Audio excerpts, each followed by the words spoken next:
Salam kerahiman. Hari ini 27 Juni kita akan baca dari 1548, itu bicara tentang kesetiaan, dan 1553 doa dari Suster Faustina. Kita mulai ya. Dalam nama Bapa dan Putra dan Roh Kudus. Amin. Kemuliaan kepada Allah di surga dan damai di bumi bagi orang yang berkenan kepadanya. Kami memuji Dikau, kami meluhurkan Dikau, kami menyembah Dikau, kami memuliakan Dikau, kami bersyukur kepadamu karena kemuliaan-Mu yang besar. Ya Tuhan Allah, Raja Surgawi, Allah Bapa yang Maha Kuasa, ya Tuhan Yesus Kristus, Putra yang Tunggal. Ya Tuhan Allah, Anak Domba Allah, Putra Bapa. Engkau yang menghapus dosa dunia, kasihanilah kami. Engkau yang menghapus dosa dunia, kabulkanlah doa kami. Engkau yang duduk di sisi Bapa, kasihanilah kami. Karena hanya Engkaulah kudus, hanya Engkaulah Tuhan, hanya Engkaulah Maha Tinggi, ya Yesus Kristus, bersama dengan Roh Kudus dalam kemuliaan Allah Bapa. Amin. Dalam nama Bapa dan Putra dan Roh Kudus. Amin. 1548 30 Januari 1938. Rekoleksi satu hari. Dalam meditasi, Tuhan memberitahukan kepadaku bahwa selama jantungku berdenyut dalam dadaku, aku harus selalu bekerja keras menyebarkan kerajaan Allah di bumi. Aku harus bertempur demi kemuliaan Penciptaku. Aku tahu bahwa aku akan dapat memberikan kepada Allah kemuliaan yang Ia harapkan dariku kalau aku setia bekerja sama dengan rahmat-Nya. Nomor 1553. Oh Yesusku, kehidupan jiwaku, sumber hayatku, juru selamatku, mempelaiku yang amat manis, dan sekaligus juga hakimku, Engkau tahu bahwa pada saat terakhir hidupku ini, sedikit pun aku tidak memperhitungkan jasaku sendiri, tetapi hanya kerahiman-Mu yang kuperhitungkan. Bahkan, seperti hari ini, aku selalu membenamkan diri sama sekali dalam lubuk kerahiman-Mu, yang selalu terbuka bagi setiap jiwa. Oh Yesusku, di masa hidupku ini, di saat matiku nanti, dan sepanjang keabadian kelak, aku hanya memiliki satu tugas, yakni menyembah kerahiman-Mu yang tak dapat dipahami. Tidak ada pikiran, entah pikiran malaikat, entah pikiran manusia, yang dapat menyelami misteri-misteri kerahiman-Mu, ya Allah. Para malaikat tenggelam dalam pesona menyaksikan misteri kerahiman ilahi, tetapi mereka tidak dapat memahaminya. Segala sesuatu yang datang dari tangan Sang Pencipta tercakup dalam misteri yang tak terselami ini, yakni dalam lubuk kerahiman-Nya yang mesra.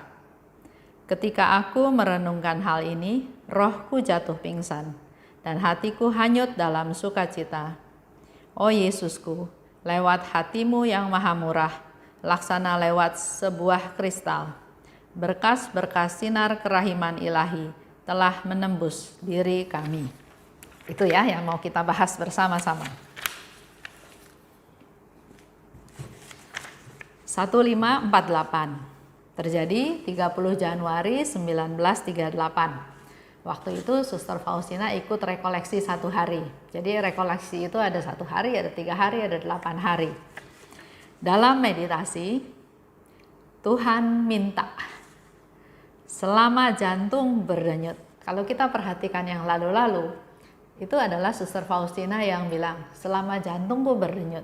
Ya, tapi kalau di sini jelas-jelas di dalam meditasi, Tuhan memberitahukan kepadaku bahwa selama jantungku berdenyut dalam dadaku, aku harus bekerja keras. Jadi selama jantung berdenyut, aku harus bekerja keras. Itu yang diminta oleh Tuhan.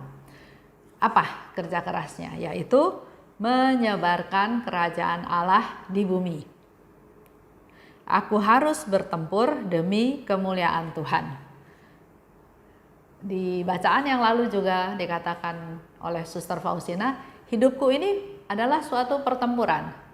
Bangun pagi, pertempuran yang satu belum selesai, ada lagi pertempuran yang lain, dan sore hari ditutup dengan juga pertempuran. Begitu pula sebetulnya dengan hidup kita. Kita juga Tuhan minta untuk bertempur dengan situasi yang ada, dengan masalah yang ada, dengan problem yang timbul, baik disebabkan oleh kita sendiri maupun oleh orang lain, tapi berdampak pada kita. Kita juga harus bertempur dan jangan lari dari pertempuran. Karena Tuhan juga janji, engkau yang bertempur dengan setia maka akan memperoleh kemenangan.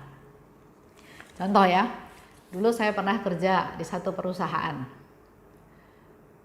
Kerjanya enak, juga berhubungan dengan bos, dipercaya juga oleh bos. Nah, ternyata bos ini punya bos lagi, bos yang lebih besar. Nah, bos yang lebih besar ini punya sifat yang agak-agak. Tapi waktu itu saya nggak terlalu peduli karena saya juga sudah punya anak 3, saya juga nggak pernah dandan, biasa aja, saya juga galak, bukan lemah lembut, jadi harusnya bukan tipenya dia gitu ya. Tapi ya mungkin itu sifat laki-laki ya, saya juga nggak ngerti. Telepon, kalau rapat, sekali-sekali rapat ketemu. Pernah ditelepon, suruh naik, jadi kantor saya di lantai yang lebih bawah, kantor dia ada di lantai yang atas. Karena saya tahu cerita si bos ini juga seperti itu, ya saya juga hati-hati, nggak gampang-gampang. Naik, udah saya juga berjaga-jaga, oke. Cerita macam-macam, antara lain dia bilang bahwa orang yang punya suara yang bagus itu banyak. Tapi yang jadi penyanyi itu nggak banyak. Karena apa? Karena nggak ada yang sediakan panggung buat dia nyanyi. Masuk akal juga menurut saya ya. Memang suara boleh bagus, tapi kalau nggak ada panggungnya, kita nggak nyanyi, orang nggak tahu suara kita bagus. Oke. Dia mau kasih kesan seolah-olah dia bisa siapin panggungnya. Oke. Nah, beberapa waktu kemudian dia telepon lagi. iPhone ya, dia telepon. Saya udah merasakan satu gelagat yang kurang bagus.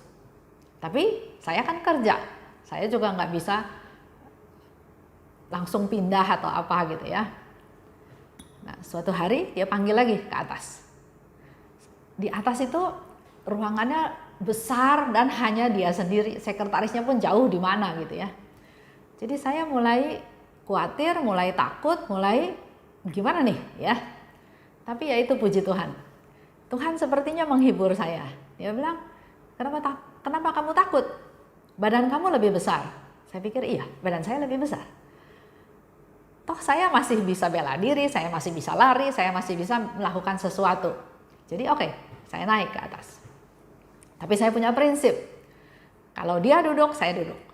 Kalau dia berdiri, saya berdiri.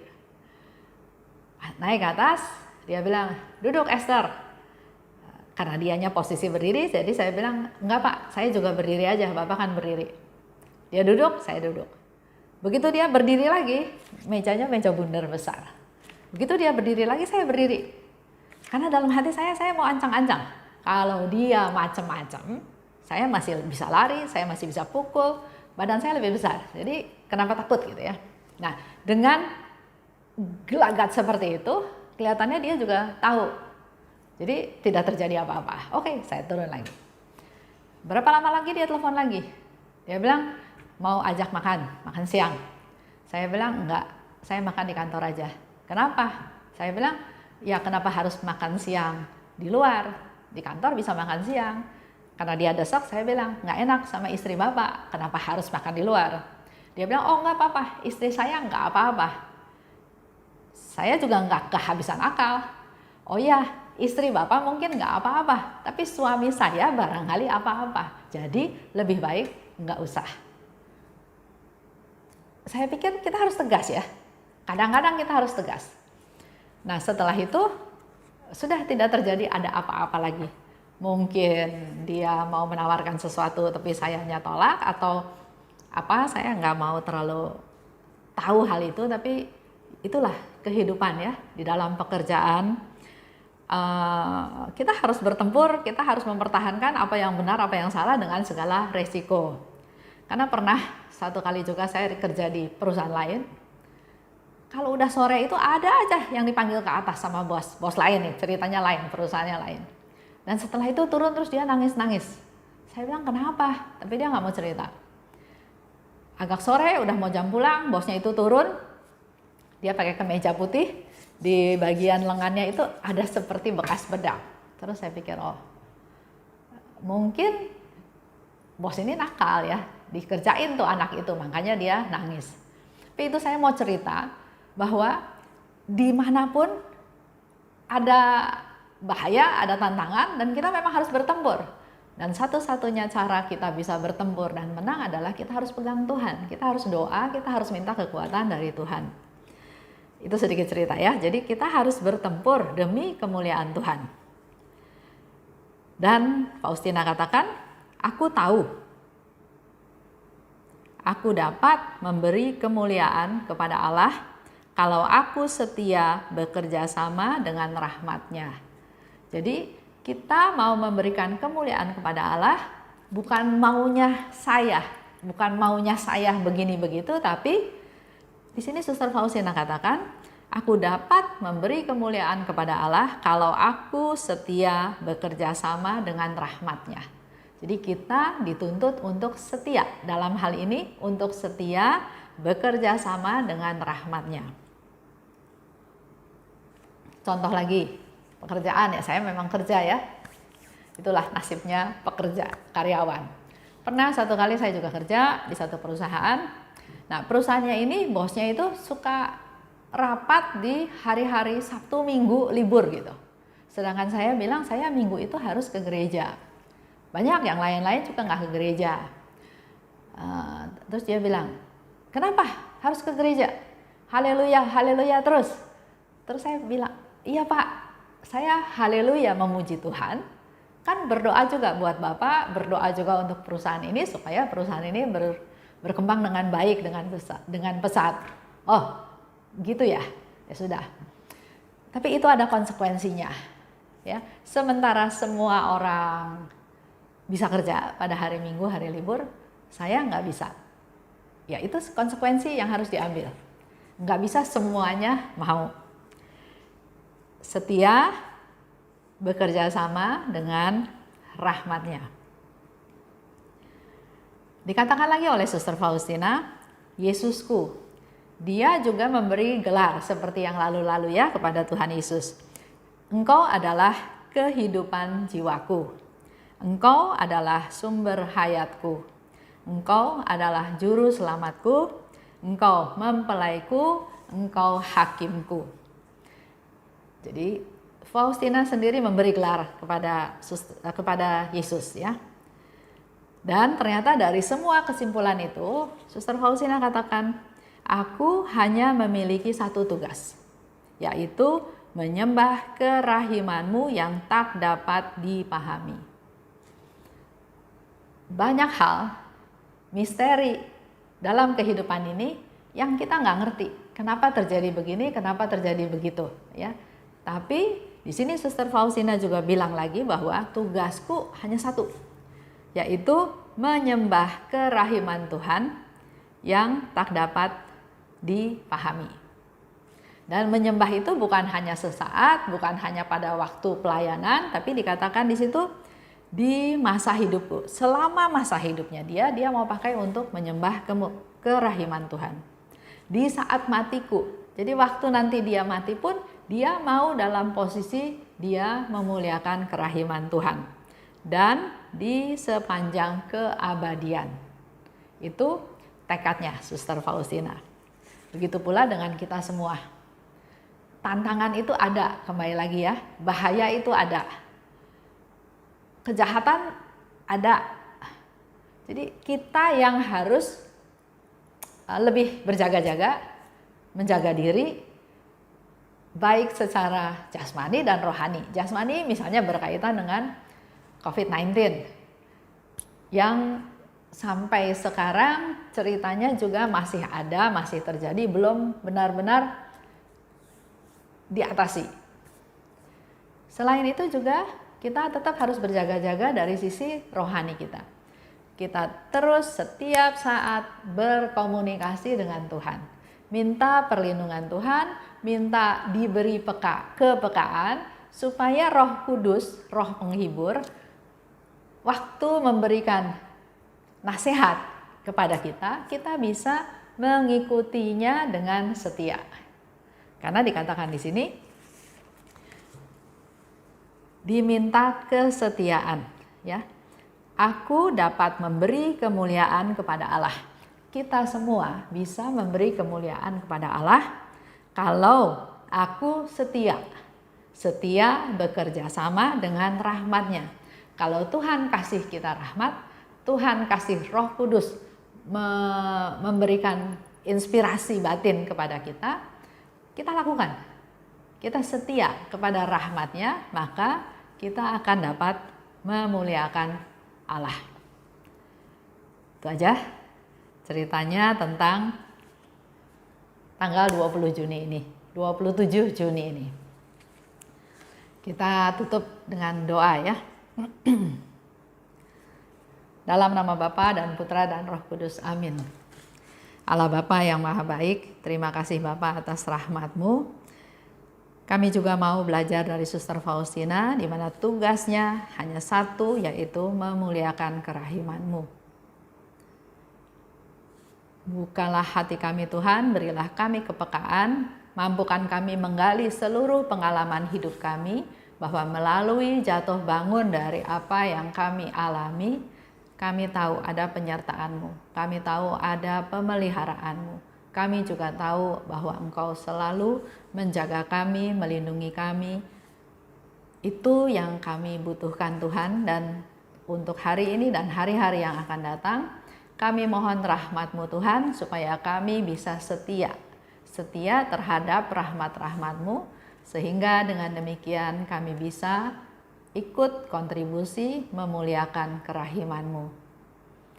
Kemuliaan kepada Bapa dan Putra dan Roh Kudus, seperti pada permulaan, sekarang, selalu, dan sepanjang segala abad. Amin. Dalam nama Bapa dan Putra dan Roh Kudus, amin. Salam kerahiman.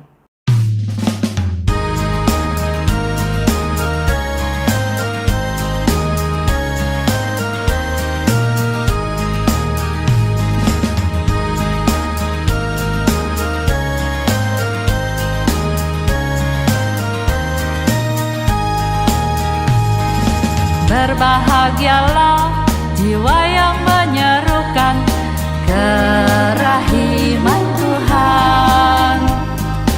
Jiwa itu akan dibela oleh Tuhan sebagai kemuliaan-Nya. Pujilah kerahiman Tuhan dengan mengandalkan kerahiman-Nya. Pujilah kerahiman Tuhan sepanjang hidupmu. Pujilah kerahiman Tuhan dengan mengandalkan kerahiman-Nya itu. Pujilah kerahiman Tuhan sepanjang hidupmu.